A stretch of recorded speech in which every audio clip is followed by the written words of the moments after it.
Lorik strode through the gleaming corridors of the Nexus Conference Center.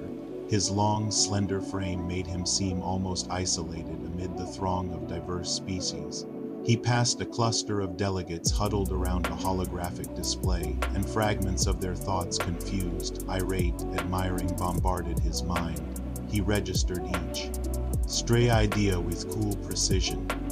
His silver eyes narrowed as he silently corrected a delegate's error about hyperspace lanes, a brief, self-assured smirk tugging at his lips. The busy corridor pulsed with a low hum of collective cognition. Several cloaked figures jostled past, their irritation mingling with confusion. A pair of avian diplomats threw him hurried glances, barely noticing him before returning to their urgent discussion. An overwhelming sense of cacophony pervaded, but he strode on, immersed in his own internal symphony. Another group surrounded a radiant hologram, a grievous affront, one protested. Those treaty stipulations were amended over a decade ago. Lorik listened in. Council must overreacting, someone interrupted. Bureaucratic, another insisted. Are the supply routes unsafe? I've heard. A tall woman with silver stripes in her hair was quick to contradict. Secured, she stated. ZIL guaranteed protection on all hyperspace lanes. Her assertion crackled with certainty. Lorik halted briefly, absorbing her claim. A quiet self-assuredness enveloped him as he internally corrected the error. An auxiliary lane remained contested. His lips curled into a knowing, private smile before he resumed his stride.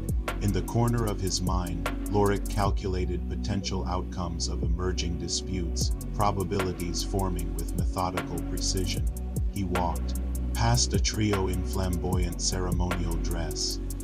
He's the one who someone noted, recognizing his distinct gait. The comment spiked with a mix of awe and disdain. Another shot back, incredulous. He's still allowed here? Lorik absorbed their judgments, measured their irrelevance, and filed them away. A sudden wave of unfiltered noise surged, and Lorik's frame tensed. He clutched the edge of a console, pausing, and willed his composure to return. A pair of figures stopped to stare, a glimmer of uneasy recognition flashing between them. Their whispers rippled outward. The one they call the ghost, someone breathed, awed and unnerved. The corners of his mouth twitched as he maneuvered past them with unerring precision. He quickened his pace, steps falling in sync with the rhythm of calculated thought. He intercepted a woman muttering, "Can't lose another system." Lorik shifted just enough to avoid her, not breaking stride. As he emerged into the grand atrium, his pace slowed. The crowd dispersed, and Lorik finally permitted himself to pause. In a quieter alcove, his path intersected with Thalia. She stepped forward, her silvery hair falling over her delicate features as she placed a measured hand on his arm. "Lorik," she said calmly, "remember the value of safeguarding your own mind amidst all this noise."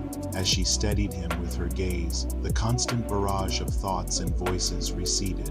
Thalia's empathy radiated, and he found himself anchoring to it. "Thalia," he replied, his voice tinged with a rare fatigue. He searched her eyes. "I perceive you have not spared yourself amidst your concern for others." She smiled softly, a gentle reproach in her affection. "No one is immune to strain, brother, not even the great Lorik Citalis." He straightened, though his usual rigidity remained, tempered by her presence.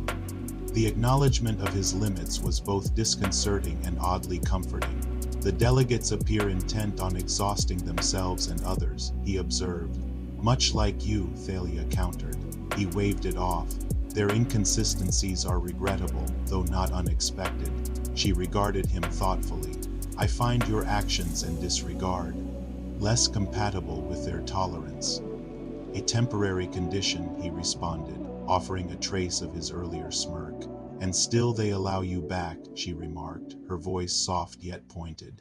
The siblings' eyes locked. "Many are naive," he said. "Their thoughts barely merit attention. They're unprepared for someone like you," Thalia replied. He weighed his next response. "Preparedness is subjective, and as ever, I am thorough." A smile played across her lips, somewhere between indulgent and unconvinced. As ever, she echoed. He sensed her awareness of his condition, her unspoken resolve to prevent him from reaching a breaking point. You misjudge my endurance, he said, though the assertion lacked its usual force. Thalia's response was gentle. And you your own. For a moment, neither spoke. The conference noise served as a backdrop to the silence between them. You concern yourself too much, he stated at last, a hint of gratitude in his deflection.